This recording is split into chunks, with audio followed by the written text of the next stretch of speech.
Hi there guys, hey Gory and Thunder, the Naked Reviewer here.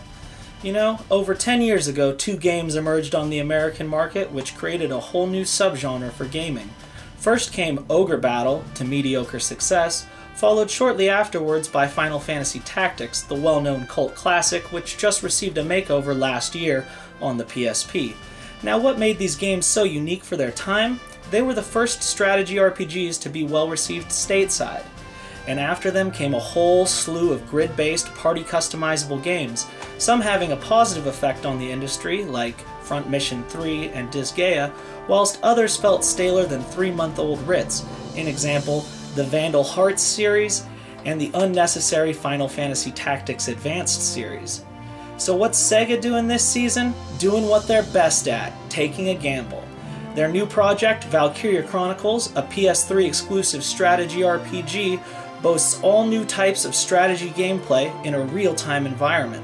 So can this new idea bring new life into a genre that isn't aging well? Or is Valkyria Chronicles a prime example of putting old wine in new bottles? Let's get to the clips. Our story opens in 1930s Europa. Tensions between the two major military powers, the Atlantic Federation and the Eastern Imperial Alliance, are at an all-time high, the latter of which has been motivated simply by the idea of seizing neighboring countries' stores of ragnite, a sort of miracle ore that's used in tank rounds, fuel, and even in medical supplies. Basically, it forms the backbone of Europa's economy since it has so many uses. Gallia, a neighboring duchy to both the Empire and the Federation, has always had vast stores of ragnite and has tried very hard to maintain a policy of total neutrality when it comes to the other European powers. Unfortunately for Gallia, the Empire invades with the intention of adding the small duchy to the already massive Eastern Imperial Alliance. That same week that the Empire launches its invasion into the north of Gallia, Welkin Gunther, son of European War I hero General Gunther, is on the way home from his studies abroad. He arrives in his hometown of Brule just in time for the invasion force to bust up a family reunion with his sister Asara. So what do the two siblings do? Fire up Dad's old tank, which is just sitting in the barn, and ride on into town to help the city guard fight off the Imperial Army.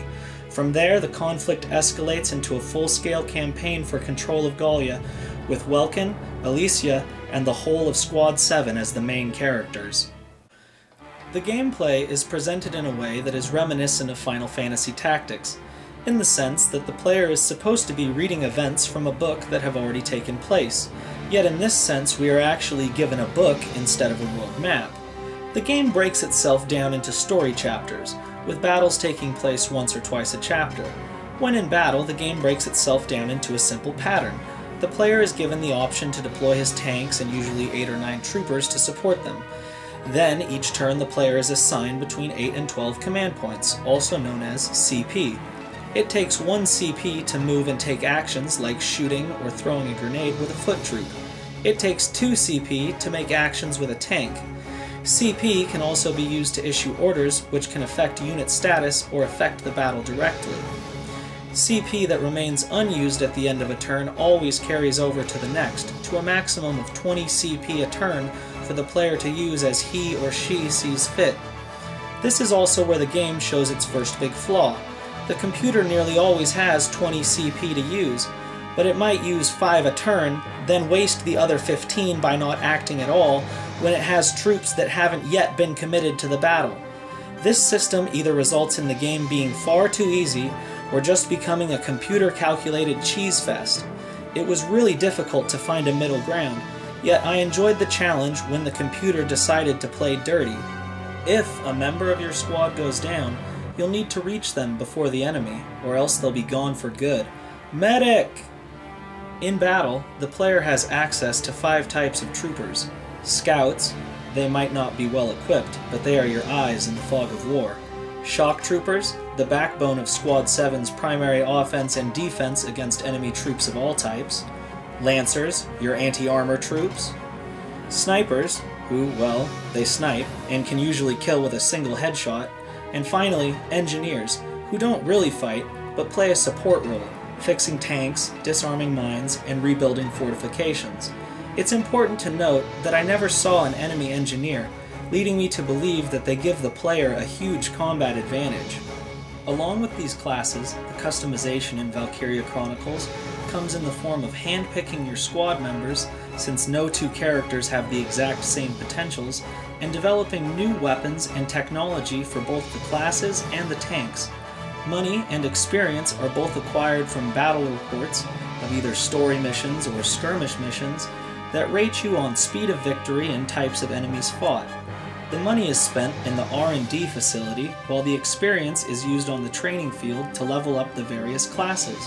Upon reaching level 11 with each class, they will get elite status, the best of which are shock troopers, who get a flamethrower attachment, and scouts, who get rifle grenades, which are great for blowing enemies out of cover. The original scores, composition, and arrangement were all done by Hitoshi Sakimoto, and the tracks were recorded with the help of the Tokyo Orchestral Arrangement. The soundtrack features 2 CDs with 30+ tracks, ranging from peaceful village music to heated military anthems. I just wish there were a wider variety of battle songs, but a lack of music really isn't an issue with this game. I just got sick of hearing Gallia's national anthem. So what did Valkyria Chronicles do well? It shows us how real-time elements, like enemy counterfire, can be worked into a turn-based system. It tells a good story that's got a little bit for everyone: action, jokes, intrigue, and romance. It's all there, and the voice acting is well done. Most of all, it takes the grid system that was the marquee of the entire strategy RPG genre and says, we don't need that, as it gets thrown out into the rejected idea pile. Finally! So what did Valkyria Chronicles do wrong? It's got horrible AI that can't decide if it wants to play dirty or think and act like a 5-year-old opponent. Some of the battles get really drawn out and can easily last upwards an hour. The game also plays about 10 to 20 minutes of game cinema or talking cutscenes in between battles to progress the story, and while I love cutscenes, a lot of gamers just aren't into it, so watching instead of playing can be thought of as a drawback. Valkyria Chronicles, for the good and the bad, scores a solid 7 out of 10. Get this game if you're a strategy RPG fan, if you like military-themed games with a good story and anime art, or if you want to see a lot of good ideas that weren't exploited to their max potential.